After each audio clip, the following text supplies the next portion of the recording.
No way. I don't think like in consecutive weekends, like beating Minnesota and Michigan in 4 straight games, that it still is like it's beyond surprising. And maybe I'm not giving Mike Hastings enough credit. I mean, at this point, I am not giving Mike Hastings enough credit because I didn't think with a lot of the roster coming in and some of the guys that transferred over and a lot of the turnover on the roster that he could implement something that would work so quickly against. I mean, I don't think Minnesota's fallen off that much. I don't think Michigan's fallen off that much.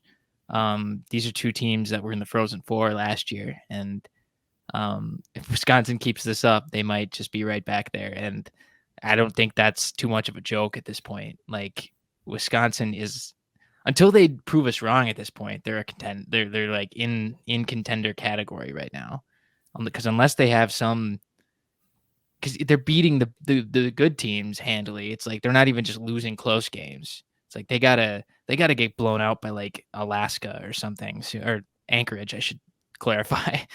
They got to get blown out by somebody like that to all have us maybe question where they are. But they've done a remarkable job, and it's who knows? I mean, for the Gophers' sake, you got to hope Michigan isn't too motivated to wipe that taste out of their mouth. Just for taking.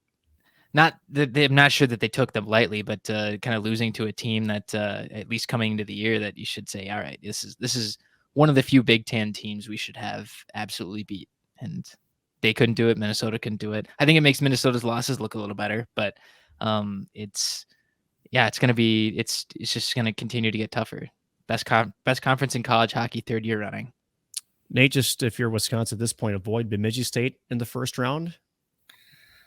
I've watched enough Wisconsin. I've watched enough Michigan this year where, I mean, the big thing where we know Mike Hastings can coach. He implements a culture. He is able to work with talent. He finds diamonds in the rough and just makes players overachieve, which, I mean, the downfall of Granato is he could recruit, he could not coach and get his players going.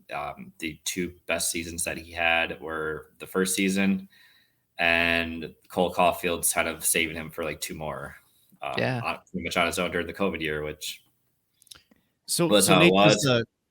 Does the conversation change now? Because I would agree with you actually that he got Minnesota State to sort of play maybe a punch above their level a little bit, but Wisconsin's got talent. I mean, they've got NHL draft talent, right? So now the argument is he's probably getting the most out of his players now, right?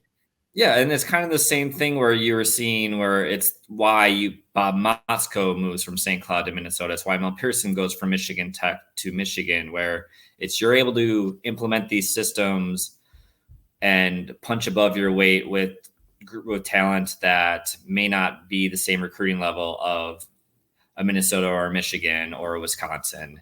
And you're seeing, hey, can the system still work? And can we still work with these talents and make these players better than develop these high-end players better and get them ready for the NHL? And the thing for me that's been really impressive with Wisconsin is not that they're winning, it's how they're winning. It's that, especially early on, they're winning these games where they're trailing early. They're give up a tying goal late and come back and tie. Friday night against Michigan, they go back and forth. They are trailing. They score 2 goals in 20 seconds and go on to win. Saturday, they come back and win with 6 seconds left in the game. And they're doing this against the teams where a lot of teams in college hockey, the talented teams right now, they will have one really good night. They'll look like world beaters. They'll struggle the next night. Michigan has been a team where they can score at will. They look fantastic one night. The next night, maybe they struggle. They played UMass. They blew UMass out the door. And then they would lead in UMass and they let the Minutemen score 6 goals against them and win. It's kind of been one of those things with Michigan all year. But then you compare that to a lot of teams, and that's just how it kind of is in November. You're figuring things out. You're trying to get that consistency. Then you look at Wisconsin, a team that is doing that right now. They have that consistency, and that's the impressive aspect of Wisconsin at the moment. And it's something that your Minnesotas and your Michigans who have the talent, and we've seen it. They're both teams that have made the Frozen Four the last 2 seasons, and they're still aiming to get. Drew, I want to stay with this note of consistency, right? Because I think I know some of us in MNCAA, our panelists at the CCHA conference, don't forget that a lot of his players followed him to Wisconsin. I would imagine too that just the familiarity of, the culture, the systems, and but I don't think anybody would have guessed that the way that Wisconsin's playing. I mean, you talk about putting a puzzle piece together, right, as a coach. But I don't think anybody, and maybe Mike Hastings himself, would have probably dreamed about having, it looks like, his players all on the same page this early in the season. And he's proving that by having these marquee wins early in the season. Yeah, I mean, you look at a team like everyone's saying, boy, look how remarkable it is that North Dakota's surviving with turning over their whole defense. And I think with Minnesota, at least I've been saying it, but I think they had very big shoes to fill with the 3 big defensemen that left, and to put a lot of freshmen, undersized guys into those roles. I expect a lot of we've expected some growing pains, and there have been some, and I think they're obviously getting better. I think they were better this weekend, collectively, and especially with Mike Kester too. But that's another story. But with a new coaching staff, a bunch of players that were on a different team, a bunch of players that didn't at first choose this guy in this system, and something that's a complete departure from what they had before.